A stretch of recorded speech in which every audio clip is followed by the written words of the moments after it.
waa tokkoon isinitti himu. Dhiyoo kana na beellamee laaqana wajjin nyaanne. Yee gurbaa jedheen maal qabdaa jedhee na gaafate. Kana faan qabaan jedheen maqaa keetiin jiraanaan jedhe du'aadhaati lama duute. Ilmoo kee maaliin guddatti maaliif haadha manaa keetiin hin goone? Ani ifatti lubbuu qabna inneetu jettee amantaa jedhe.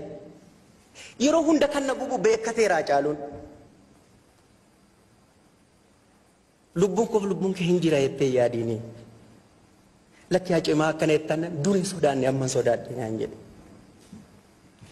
Akka baalageen itti hixattu beekeeraa jechuudha. Waa tokko qofa waadaa gala. Hacaaluun akka namni du'utti hin duune. Ilmi namaa hin dhalataa hin du'a. Namuu hin du'a. Namni garuu kan jiraatu gaafa dhalate otoo hin taane gaafa seenaa hojjete. Bu'aa jiraachuu otoo hin taane dhiigas boonye Hacaaluun fennu waan ta'eef seenaa Hacaaluu akka hin dabne akka hin sharafamne. Seenaa Hacaaluu akka warqee bocametti mormatti kaawwannee kaayyoo inni du'eefif seenaa isaa dagaagsuudhaan gumaa isaa baasne.